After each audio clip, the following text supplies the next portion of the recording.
Salut, c'est Trado, je suis content de vous retrouver pour la mise à jour des zones d'accumulation rationnelle pour l'or et pour l'argent. Comme d'habitude, on commence par les actualités que j'ai repérées pour vous. Première actualité, elle nous vient de Nicolas Perrin qui reprend encore une partie du rapport In Gold We Trust et c'est à l'offre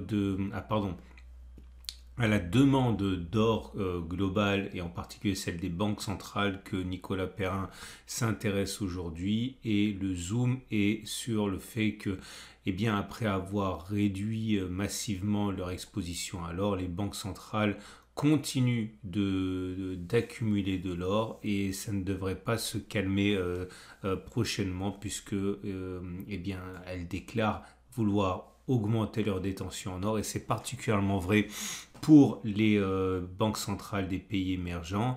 À noter une autre tendance, le manque de confiance apparemment qui se développe entre banques centrales puisque on le sait pour des raisons de sécurité, de diversification, les pays ont eu tendance à faire garder leur or dans d'autres pays. La tendance actuelle est plutôt au rapatriement de l'or détenu à l'étranger. Pourquoi? On n'en sait rien, mais la confiance règne. Plus d'informations dans l'article que vous trouverez, dont vous trouvez le lien en dessous de la vidéo. Deuxième article, alors ça nous vient, c'est intéressant, ça nous vient d'Australie et c'est un article qui explique comment il faut envisager d'orienter son portefeuille lorsque la stagflation frappe à la porte et parmi les options, le spécialiste de Schroders rappelle que lorsqu'il y a stagflation, c'est-à-dire inflation et récession en même temps, ce qui est assez antinomique puisque normalement quand il y a récession, l'économie se calme, il y a moins d'inflation, mais le problème de la stagflation, c'est qu'on a les deux travers, à savoir l'inflation et la récession, et il rappelle, le spécialiste de ces Schroders, que dans ces périodes très particulières, c'est l'or qui a la meilleure performance. Donc à bon entendeur, il faut envisager de muscler son allocation en or. Troisième et dernier article, intéressant bien qu'anecdotique, on apprend que l'Inde a, c'est pas le gouvernement, ce sont des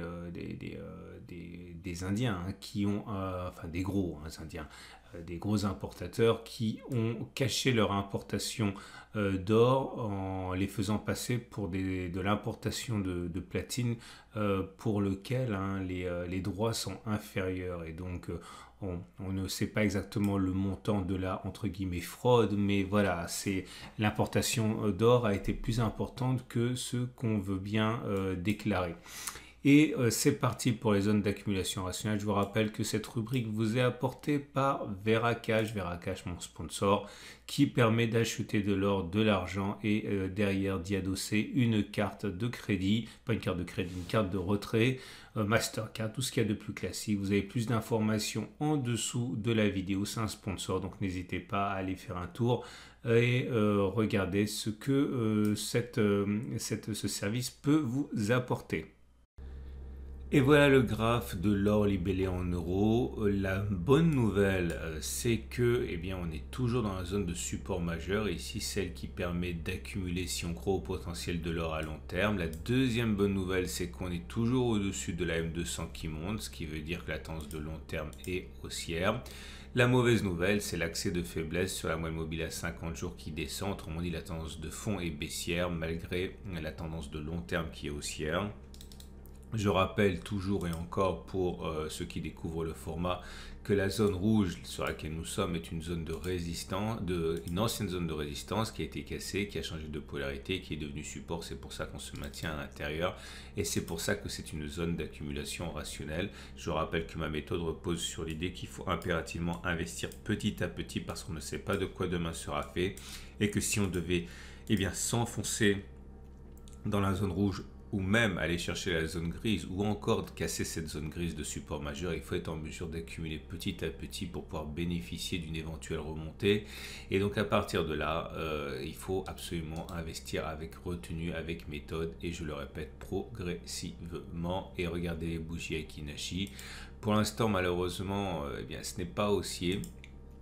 Nous avons toujours des bougies qui sont vertes, mais avec la mèche haute et la mèche basse, ça devient une bougie d'indécision plus qu'autre chose. C'est décevant hein, parce que la bougie précédente était une bougie haussière avec une bougie verte sans mèche basse, mais celle qui vient de se dessiner est plus une bougie d'indécision que autre chose.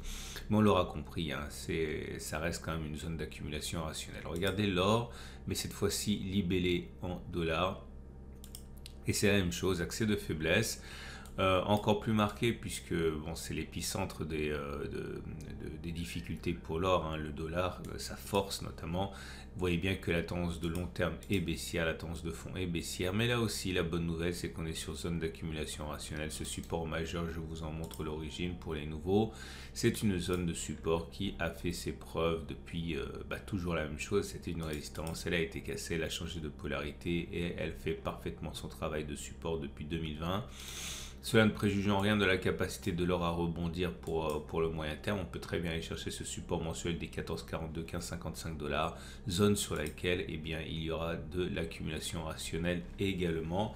Pour l'instant, on l'a dit, hein, ça reste assez faible et si on a des bougies avec Kinashi, c'est comme pour l'or libellé en euros. On avait une bougie de retour, enfin d'hésitation verte, la bougie précédente. Là, on a une autre bougie d'hésitation, c'est rouge. Bref, c'est pas vraiment baissier malgré la baisse du jour. Ça reste quand même, on va dire, attentiste. Et tant que la Banque centrale américaine et que les banques centrales en général n'auront pas mis fin au cycle de resserrement monétaire, ça risque d'être assez difficile pour les métaux précieux. On regarde l'argent maintenant. L'argent libellé en euros subit également un tir de barrage, c'est évident. C'est dommage parce qu'on avait bien progressé. On avait pris au meilleur de la séance. Hein, regardez, hein, on est allé jusqu'à plus 2,3%. Pas de miracle, tendance de long terme toujours baissière, tendance de fond toujours baissière, mais attention, on risque d'avoir une nouvelle chance d'accumuler pour le long terme sur ce support majeur des 17,9, 16,8. C'est un support qui a bien fonctionné ici et encore là. Je vous montre les données hebdomadaires pour que vous en compreniez l'origine. Bon, toujours la même chose, hein. C'est une zone de résistance. Cette résistance a été cassée, elle a changé de polarité, elle est devenue support et c'est pour ça que l'on rebondit dessus. Les bougies Aiki-Nashi ne montrent pas de dégradation fondamentale, mais bon, vous le voyez bien, ce sont des bougies qui sont moins bonnes que les précédentes. On avait une bougie haussière, c'est une bougie verte sans mèche basse. Maintenant, la bougie du jour est verte, mais avec mèche haute et mèche basse, donc c'est forcément moins bon. Et on termine avec l'argent, mais libellé en dollars, avec une situation identique, une tendance de long terme qui est baissière, une tendance de fond qui est baissière, mais on est déjà sur zone d'accumulation rationnelle, les 18, 4, 17, c'est une zone ici hein, qui est une zone de congestion qui a été cassée, donc elle intéresse les acheteurs, les accumulateurs, ça a bien fonctionné jusqu'à présent, je le répète, c'est le niveau des 18, 4, 17 $, ça c'est pour les investisseurs qui investissent à partir de dollars américains, et les bougies Aiki-Nashi, pareil, c'est des bougies d'hésitation hein, avec mèche haute et mèche basse. On a fait le tour de la mise à jour. Je vous rappelle que ce format est mis à jour 2 fois par semaine. Le format court le mercredi, le format plus long le samedi avec les platinoïdes. N'hésitez pas à vous abonner à la chaîne YouTube si vous voulez être garanti de ne pas louper les mises à jour. Vous pouvez également liker, ça fait toujours plaisir. Je vous souhaite une excellente journée et je vous dis à samedi pour la mise à jour. Et n'oubliez pas que pour retrouver les articles dont j'ai parlé, vous avez le lien en dessous de la vidéo.